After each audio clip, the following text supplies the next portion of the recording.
Well, thank you very much, everybody. We have a extremely respected man in the Oval Office today, and a friend of mine for a long time, a very good friend of mine. And I'm very proud of the job he's done. What he's done is incredible in terms of human rights and everything else.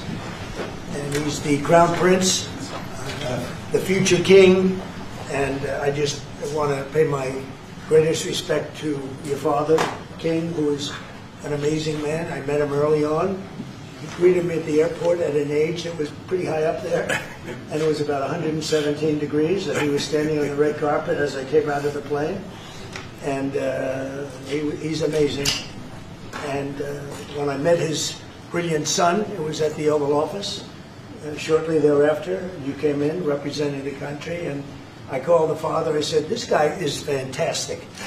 And I don't know if that helped you or hurt you, but obviously it couldn't have hurt too much, because here you are, right? But we had a great meeting, and the office has changed quite a bit, and we inherited a mess. You actually told me you thought the country was in big trouble. I'm not going to use the exact word that you use. I refuse to say that you thought our country was dead a year and a half, 2 years ago, but our country was in trouble, and now we have the hottest country in the world. You said that also. And we do. We have the United States is right now the hottest country in the world. And between the tariffs and the election, November 5th election, we've done things that nobody can believe. $21 trillion will be the amount invested in the United States or committed to invest in 1 year. So I'm here 9 months, and we're up to almost $18 trillion. Biden, as an example, the Biden administration, if you call it that, it's not to me, it was the Biden lack of administration. They were less than $1 trillion for 4 years. We're going to be $21 trillion for 1 year. I think that's hard to believe. The biggest in history was a certain country, $3 trillion. We're going to be $21 trillion. On top of that, prices are coming down. We inherited a mess with high prices. The worst inflation in the history of our country. We had inflation that was a single full 4 years, the worst inflation in the history of the United States. Gas prices through the roof, and that's after destroying our petroleum reserve, which was meant for wars and big emergencies, not to try and win an election. They opened up the reserve so that people get $3 less in gasoline, and it didn't work. They got about 3 cents less, because as big as those reserves are, they're peanuts when you're talking about that kind of traffic. And we're rebuilding the reserves. We're doing all of this, and we've done a job. We're also bringing down prices very substantially, and we've already brought them down very, very substantially. Gasoline is way down. I think you'll be seeing $2 gasoline, but we're now at $2.50, $2.45. Some are lower than that. It was $4.50, $5, $6, $3.50, $3.75. Under Biden, all different numbers, but way high. And we have energy way down. But the biggest thing to me, because I know what it means in jobs, is the fact that we're at over $17 trillion, Scott, and we expect to be around $21 trillion in 1 year. And that's many times bigger than, in history, the highest number was $3 trillion. And we're going to be at $21 trillion. That means new plants, new AI, new auto plants. We have auto plants coming in from Canada, from Mexico, from Germany, from Japan. Toyota just agreed to invest $10 billion on new auto plants, all American workers. We've never been in a position like this. You can go back to the beginning. Our country has never been in a position like this, and it really is because of the fact that we use tariffs to bring all this money in. And you're going to see the results in a year when these plants start to open up. We have more plants under construction now than at any time in the history of our country. And these are big plants. These are the biggest plants anywhere in the world. And I want to thank you because you've agreed to invest $600 billion into the United States. And because he's my friend, he might make it $1 trillion, but I'm going to have to work on him. But it's 600. We can count on 600 billion. But that number could go up a little bit higher, yes, or I don't know, we'll see. But we appreciate it very much. So Saudi is going to be investing at least $600 billion, and that means investments in plants, in companies, money on Wall Street, and what it really means for everybody that really counts is jobs, a lot of jobs. We have a lot of jobs. So I just want to thank you. We've been really good friends for a long period of time. We've always been on the same side of every issue. I think we've done a great job in wiping out the nuclear capacity of Iran. Nobody else could have done that. No other president would have done it. We had the pilots in the Oval Office right here. We were celebrating a very successful attack. So I had them in with that beautiful B-2 bomber that's over there. And they said, sir, for 22 years, we practiced this attack. Our predecessors, these were very young guys, so 22 years, they said our predecessors and us practiced the attack on Iran. But no president ever gave us the go-ahead. 3 times a year they went out and they practiced the attack. Nobody let us do it until you came along, and I let them do it because it was the right thing to do. You can't have a nuclear Iran. And so we put you in a very good position. But I just want to say it's an honor to be your friend, and it's an honor that you're here. And if you'd like to say a few words, but thank you very much. Well, thank you, Mr. President. This relation has been a relation for about 9 decades, and we've been working together for a long time. But today it's a very important time in our history because there's also a lot of things that we're working in the future. We believe in the future of the United States of America. We believe in what you're doing, Mr. President, is really creating a lot of good things and good foundation to create more economic growth, more business in America. And it will also your work for the world peace. I believe, Mr. President, today and tomorrow we're going to announce that we are going to increase that $600 billion to almost $1 trillion of investment, real investment and real opportunity by details in many areas. And the agreement that we are signing today in many areas in technology, in AI, in earth materials, magnet, etc., that will create a lot of investment opportunities. So you are doing that now. You're saying to me now that the $600 billion will be $1 trillion. Definitely, because what we are signing will facilitate that. And I like that very much. No, that's great. I appreciate that. That's great. We're doing numbers that nobody's ever done. And in all fairness, if you didn't see potential in the U.S., you wouldn't be doing that. Definitely. You don't want to lose money. As you said, Mr. President, it's the most hottest country in the planet. But what you're creating is not about opportunity today. It's about also long-term opportunity in the United States of America that will affect American economy positively in the next coming decades. Preparing the right foundation of emerging technologies, that's a game changer for America in a good way, and we want to be part of it. Yeah, we're doing really well. And this, you don't see what we're doing so much because we have, although the construction industry sees it. If you look at Caterpillar, who's been incredible, the tractors, everything else, the numbers that we're doing in construction are unbelievable. Some of the plants that we're building, AI, and they're building their own electric with the plant. I gave them the right to build their own electric with the plant because no country, frankly, will have this. China's working very hard to produce enough electric, but we're beating China substantially at AI, which is a big thing. And we had a great meeting 2 weeks ago with President Xi, but on AI, we're doing well. And I have a man, David Rommel. Yes, sir. David, could you say a few words about what you're seeing on the job front and all of the some of the assets, and also how we've been helped by the Saudis in terms of the kind of investment they've made, please. Yeah, most certainly. Thank you for the opportunity. I am a facility leader for GE Vernova, and if you look at the landscape for GE Vernova investment, over $750 million in the U.S. focused on true manufacturing jobs here stateside. We're looking at tripling the output of our Greenville, South Carolina facility, where we make the gas turbines that are supporting U.S. needs as well as the Saudi Arabia needs. Right. So real jobs, $300 million in gas investment, resulting in over 500 pieces of new equipment being installed in the Greenville, South Carolina facility. That translates into roughly 1,800 jobs across the board for GE Vernova as we try to scale capacity to be able to meet this demand. Along with that, we're partnering with local communities to build the skill set that's required to meet these capacity needs. So that talent pipeline is incredibly important. So it's real jobs in the manufacturing space. Well, you've been great, and thank you very much. And we love that state. I won that state by record numbers. I won a lot of states by record. Texas, a lot of them by Indiana. We're working with Indiana or something right now. We won that. We won a lot of them by records, but that was one of them. I want to thank you very much. Say hello to everybody. Great job. You're doing a great job. Thank you. Appreciate it, Mr. President. So, just in wrapping up, we'll take a couple of questions, but I want to just tell you what an honor it is to be your friend, and I very much appreciate the investment of now $1 trillion, okay?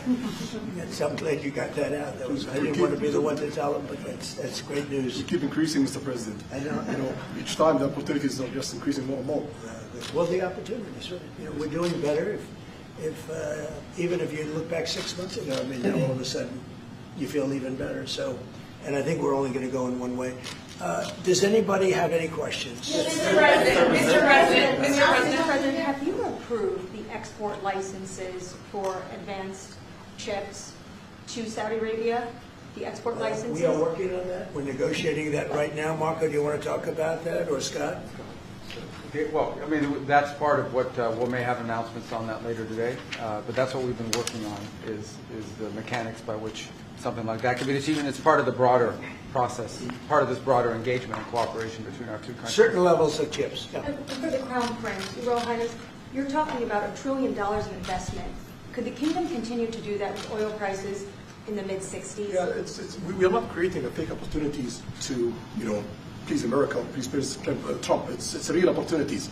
For example, when you ask about the AI and the chips, Saudi Arabia have a huge demand of, a huge need of computing power, and we're going to spend in the short term around $50 billion by consuming those semiconductors for our needs in Saudi Arabia. And with the agreement that we're going to have with America, that will allow us to focus that consuming power in the short term by $50 billion from America, and long term with hundreds of $billions in the long term. So there's a lot of real opportunities that fit to our need in Saudi Arabia and fit to our investment strategy.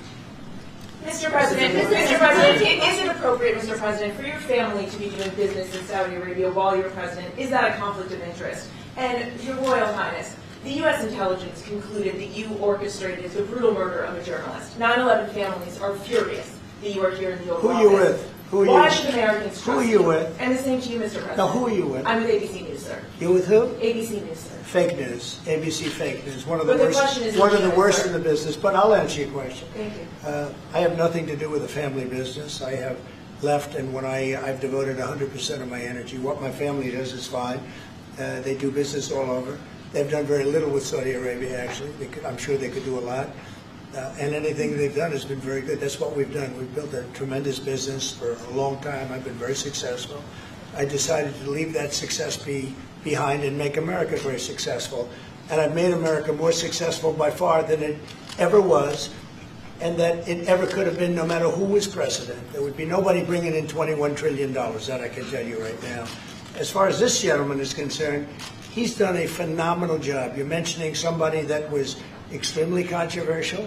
A lot of people didn't like that gentleman that you're talking about. Whether you like him or didn't like him, things happen. But he knew nothing about it, and we can leave it at that. You don't have to embarrass our guest by asking a question like that. Just ask Mr. President, you allow me to answer. I feel painful about the families of 9/11 in America, but we have to focus on reality. Reality based on CIA documents and based on a lot of documents that Osama bin Laden used Saudi people at that event for one main purpose, is to destroy this relation, to destroy the American-Saudi relation. That's the purpose of 9/11. So whoever buying that means they are helping Osama bin Laden's purpose of destroying this relation. He knows that strong relation between America and Saudi Arabia is bad for extremism, it's bad for terrorism. And we have to approve him wrong and to build our relation, continue developing our relation. It's critical in the safety of the world. It's critical against extremism and terrorism. About the journalists, it's really painful to hear, anyone that been losing his life for, no real purpose or not in a legal way, and it's been painful for us in Saudi Arabia. We've did all the right steps of investigation, etc. in Saudi Arabia, and we've improved our system to be sure that nothing happened like that, and it's painful and it's a huge mistake, and we are doing our best that this doesn't happen again. Mr. President, Thank you, Mr. President. The Crown Prince has been instrumental in helping lifting the sanctions on Syria. That's true. Will there be any joint investment between the U.S. and Syria? And will you visit Damascus? Are you from Syria? No, but Where are you from? I'm from Palestine. Oh, making a lot of progress, huh? Very good. Well, they But like I have the Palestinians like Prince me. as well after you, sir. Palestinians are doing very well, actually. I think we're working very closely with a lot of people that make everybody happy, including Israel, the Palestinians, and everybody. It's very interesting. No, I think that I will tell you, the Crown Prince called me, and he specifically asked me if I would lift the sanctions on Syria, because he wants to see Syria make it. As you know, the leader of Syria was just here. We had a great meeting, and he's a strong guy, and I guess you need a strong person to run it. And I think Syria's made tremendous progress. We did lift the sanctions at the request of the Crown Prince. Also, the President of Turkey, Erdogan, called me specifically. He said, you know, if you don't lift the sanctions, Syria doesn't have a chance. If you do, they have a very good chance. And between the two of them and some others, I lifted the sanctions. And the results so far have been pretty good. Can I ask you a question about the F-35s that are being sold to Saudi Arabia? Are these the same ones that are being used by the Israeli military? And if so, how does that allow for the qualitative military edge for Israel? And then I want to ask you, because you brought up the plight of the Palestinians, are you aware of relocation flights to South Africa that are taking place right now? Which flights? There are relocation flights that are taking place. Some Palestinians are being charged up to $2,000 I'm not a going to seat. South Africa for the G20 because I think their policies on the extermination of people are unacceptable. So I'm not going, so I won't refer to anything having to do with South Africa. South Africa has behaved extremely badly.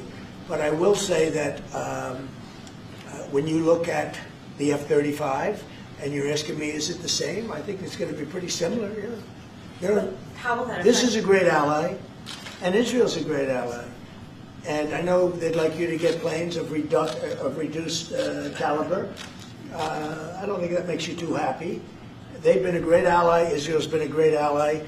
And we're looking at that exactly right now. But as far as I'm concerned, I think they are both at a level where they should get top of the line. Yes, please. Can I just ask for the Crown Prince, if I could just ask about the direct talks between you It's all right. Steve, one second. Go ahead. Have you reached an agreement on a U.S.-Saudi defense treaty today? And are you going to bring up the Abraham Accords in your discussion? I already brought them up. What did you say? I think I got a positive response. Would you like to respond? Yeah, so put you on the spot. so definitely we believe having a good relation with all of the Eastern countries is a good thing, and we want to be part of the Ibrahim Accord, but we want also to be sure that we secure a clear path of two-state solution. And today we have a healthy discussion with Mr. President that we're going to work on that to be sure that we can prepare the right situation as soon as possible to have that. I think we're, you know, I don't want to use the word commitment, but we've had a very good talk on the Abraham Accords. We talked about one state, two state. You know, we talked about a lot of things in a short period of time. We'll be discussing it further, too.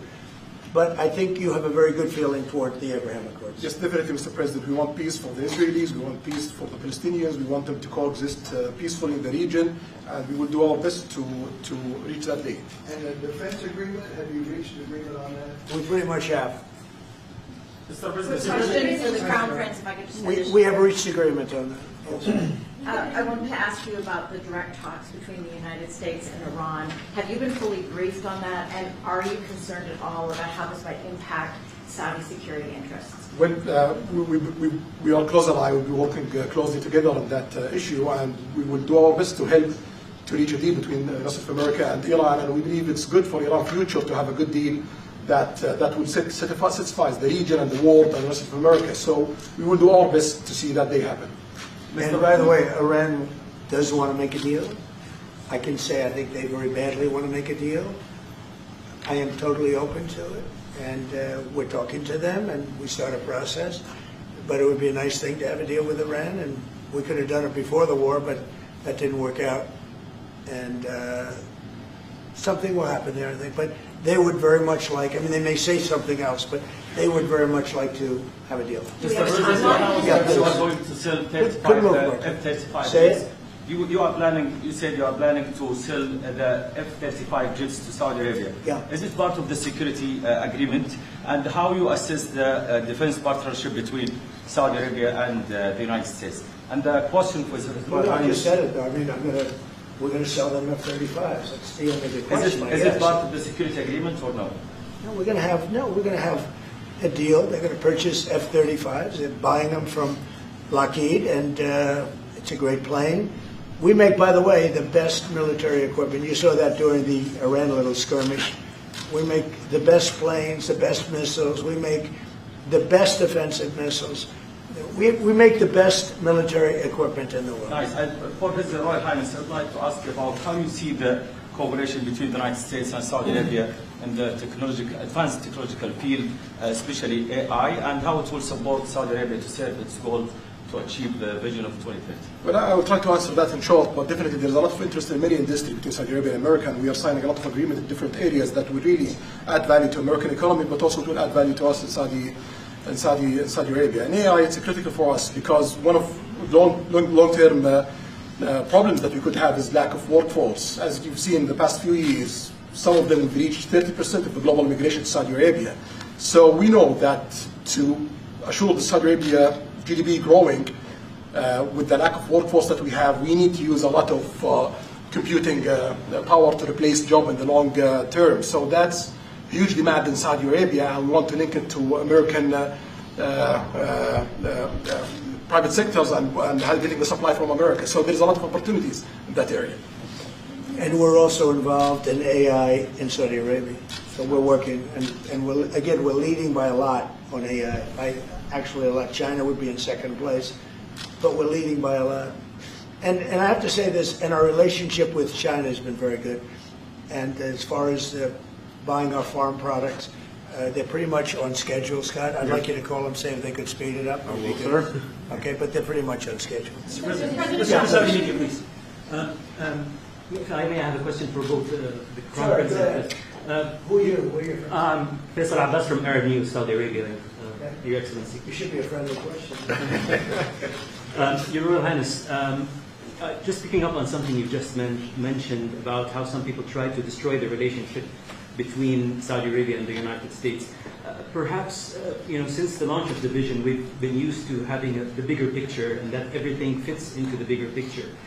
Might you want to elaborate a little bit about where is the relationship, the bilateral relationship, the strategic partnership between Saudi Arabia and the United States heading, and what's the big picture there? Well, I don't think it's a relation that we can replace it from the Saudi side or the American side. It's a critical relationship for our political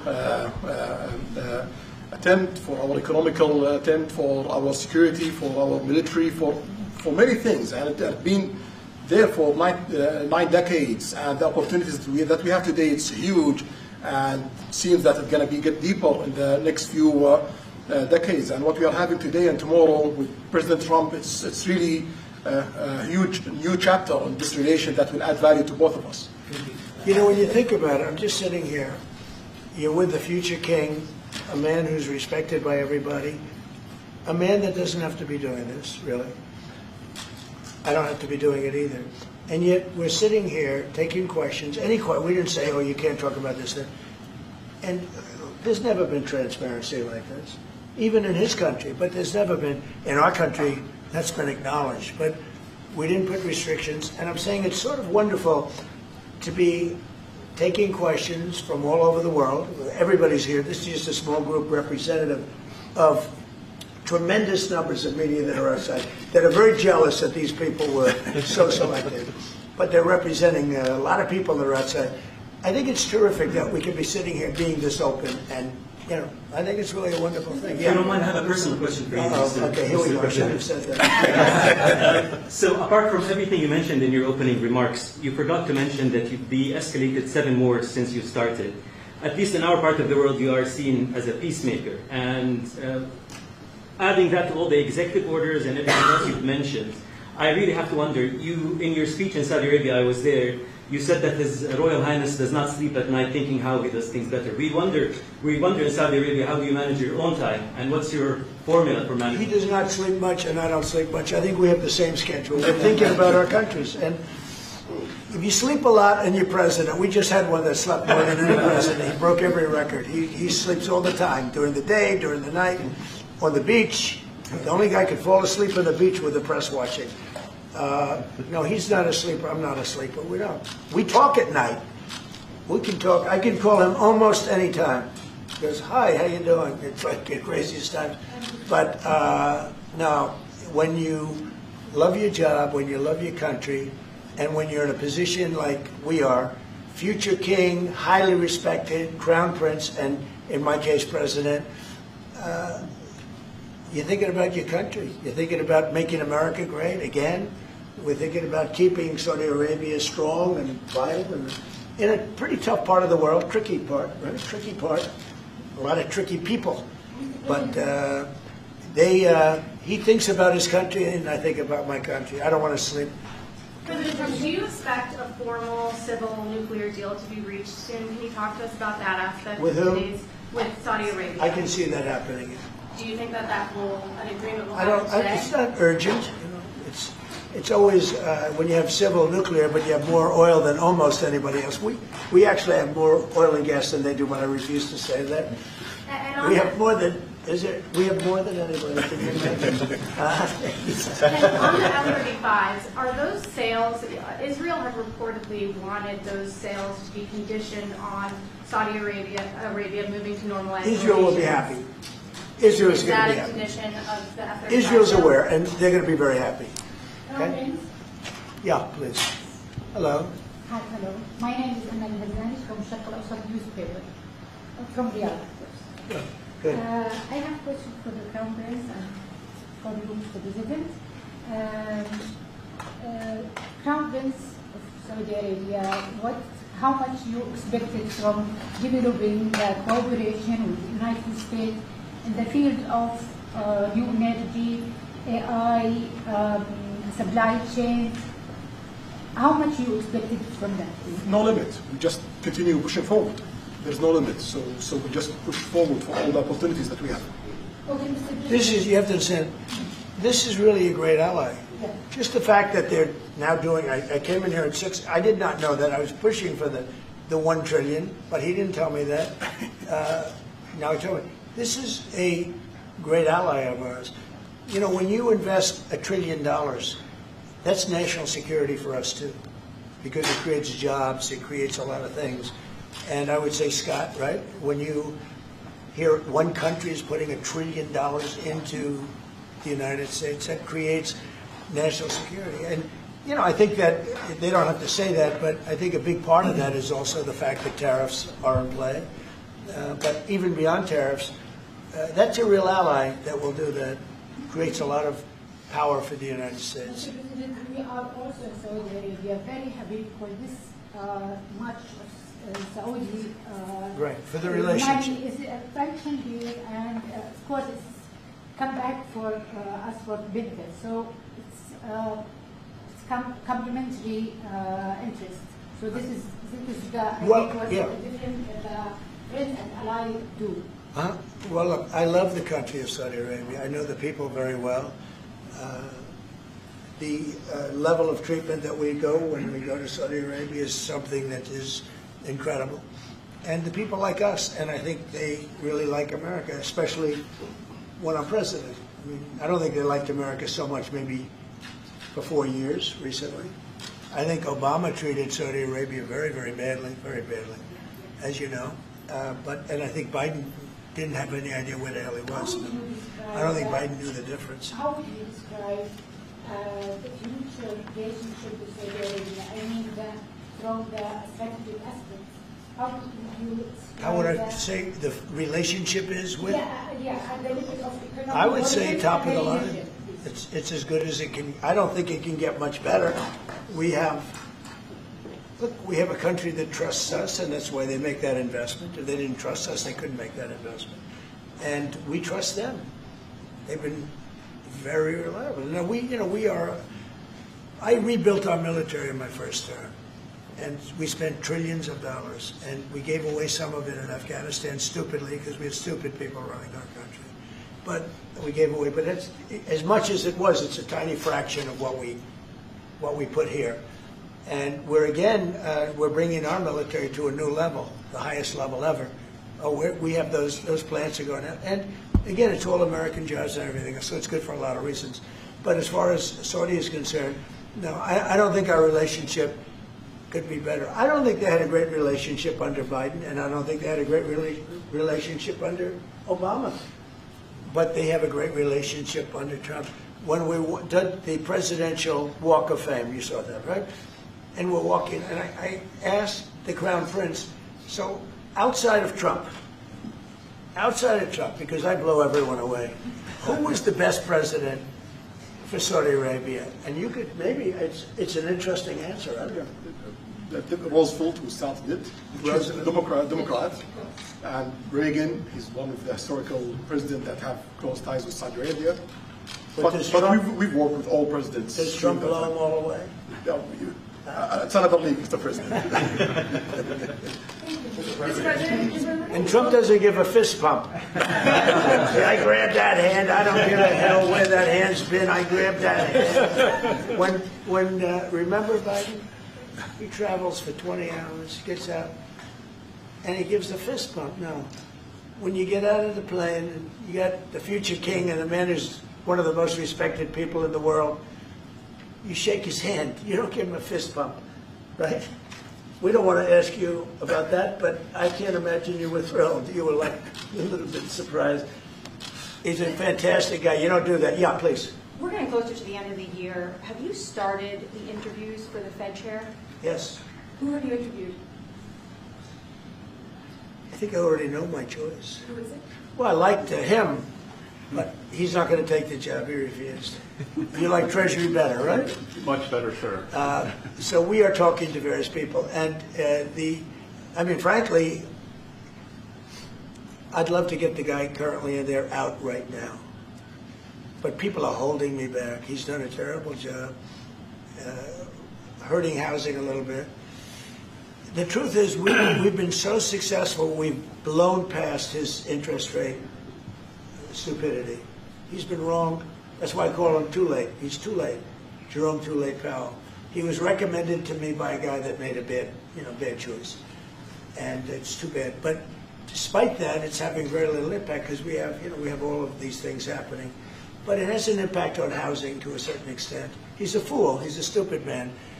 But we have some very good people. Yes, sir. You'll be sitting down with them in the near future, and we have some surprising names, and we have some standard names that everybody's talking about. And we may go the standard way. It's nice to every once in a while go politically correct. But we have some great names. Steve, have you talked to the President of the Bureau of Venezuela yet? Are you still open to that? He wants to talk. Yes, sir.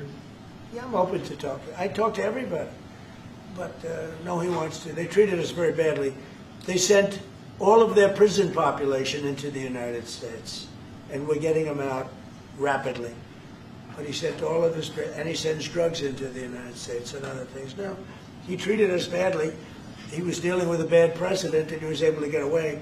We have now, I think we have the strongest borders anywhere in the world. Nobody's coming in unless they come in legally. You know, we've taken very weak borders where millions of people came in. For the last 6 months, I mean, I don't do these reports. They say 0 people have been able to come in. Is that pretty good? I don't know if that number's right, but it's pretty Mr. President, why wait for Congress to release the Epstein Files? Why not just do it now? You know, it's not the question that I mind, it's your attitude. I think you are a terrible reporter. It's the way you ask these questions. You start off with a man who's highly respected, asking him a horrible, insubordinate, and just a terrible question. And you could even ask that same exact question nicely. You're all psyched, or somebody psychs you over at ABC, they're going to psych it. You're a terrible person and a terrible reporter. As far as the Epstein Files is, I have nothing to do with Jeffrey Epstein. I threw him out of my club many years ago because I thought he was a sick pervert. And I guess I turned out to be right. But you know who does have? Bill Clinton, Larry Summers, who ran Harvard, was with him every single night, every single weekend. They lived together. They went to his island many times. I never did. Andrew Weissman here. All these guys were friends of his. You don't even talk about those people. You just keep going on the Epstein Files. And what the Epstein is a Democrat hoax to try and get me not to be able to talk about the $21 trillion that I talked about today. It's a hoax. Now, I just got a little report, and I put it in my pocket, of all the money that he's given to Democrats. He gave me none, zero, no money to me. But he gave money to Democrats. And people are wise to your hoax. And ABC's, your company, your crappy company, is one of the perpetrators. And I'll tell you something. So why not just sign it now? I think the license should be taken away from ABC because your news is so fake and it's so wrong. And we have a great commissioner, chairman, who should look at that, because I think when you come in and when you're 97% negative to Trump and then Trump wins the election in a landslide, that means obviously your news is not credible and you're not credible as a reporter. So I've answered your question. You should go and look at the Democrats who received money from Epstein, who spent their time. Larry Summers was with him all the time. That creep, the fund guy, was with him all the time. What's his name? Reid Hoffman. Who? Reid Hoffman. I don't know Reid Hoffman, but I know he spends a lot of money on the radical left. Reid Hoffman, in my opinion, should be under investigation. He's a sleazebag. And those are the people, but they don't get any press, they don't get any news, and you're not after the radical left because you're a radical left network. But I think the way you ask a question with the anger and the meanness is terrible. You got to go back and learn how to be a reporter. No more questions from you. Who else has a question? Friends, very quickly, I want to ask you, how much money is Saudi Arabia giving for Gaza reconstruction? Well, we are in discussion about that. Still, there is no amount being It'll be named, but we will definitely help. Yeah, he's going to. It's very important to him. And a quick follow-up: the International Security Force. Given your pledge, there would be no U.S. boots on the ground. What is the U.S. role going to be in that? And how do you sort of ratify the allegations that this could undermine Palestinian sovereignty and even the path to statehood? Look, I think we're going to get along great with the Palestinians, and we know their leadership. We just had a very, you hate to say war, but it was a war, very, very successful. And you could say really it was on behalf of everybody. We did that on behalf of everybody. And the outcome was extraordinary because we had the best pilots, the best equipment, the best planes, the best everything. And Israel bought the best equipment. They bought it from us. Everything's from us. It all starts here. This office, I was talking to the Crown Prince a little while. You walk into this office, for somebody from the outside, the Oval Office, it's the most powerful place in the world. You're standing right now in the most powerful place in the world.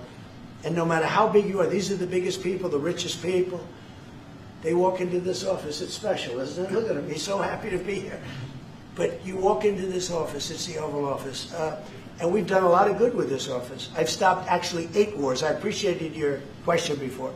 But I've actually stopped 8 wars. I have another one to go with Putin. I'm a little surprised at Putin. It's taken longer than I thought. But we stopped India and Pakistan. I could go through the list. You know the list better than I do. I'm very proud. And I stopped one that was almost ready to start again. You know, there was one that was ready to start, and they're doing very well. So it all took place right here in the Oval Office, whether by telephone or whether by they came in. Many of these leaders have come in, and you know they signed their peace deals right here in the Oval Office. So no matter if it's the biggest business people in the world or the greatest leaders in the world, the biggest leaders in the world, like the gentleman on my right, everybody walks into the Oval Office and they say, wow. And now, by the way, the Oval Office is in the kind of condition that it should be in. Whether you look at the walk or the marble floors or anything down the road, we're fixing the White House. And we're building one of the greatest ballrooms ever to be built. You know, we have an event tonight, and we're going to have about 118 people because we have a very small room. For 150 years, they've wanted a ballroom, and now you're going to get a great ballroom. And I have to say, I probably made a lot of enemies because in your honor, we're having a dinner tonight, a beautiful dinner tonight, and we have a very small room, right? It's called the East Room, and it's beautiful, it's lovely, but it's like for a little cocktail before you go into a ballroom. It's a very small room. They've wanted a new ballroom for 150 years. We could have sold the big ballroom out 3 times in honor of this gentleman. So I made a lot of enemies because I have a lot of people that are invited tonight or are unable to come because of the size constraint. But you know what we'll do before I leave office? We'll have another dinner because we'll have it ready long before I leave office, and it's going to be beautiful. It's you know, it's a very popular thing what we're doing. And by the way, no government funds. It's all put up private money, all private money. And in the case, I think it's there's a restriction on foreigners. Otherwise, I could have asked you just for a check, okay? But there's a restriction. These are all private individuals that put up a lot of money to build the ballroom. Not one penny is being used from the federal government. So it's really a nice thing. But I look forward to it. I just pointed it out. If this would be a perfect night to have that ballroom open, Susie. If we had that open, we'd have a lot of people very happy. Right now we have a lot of unhappy people because they all want to be with us tonight to honor this great man. Thank you all very much. Thank you.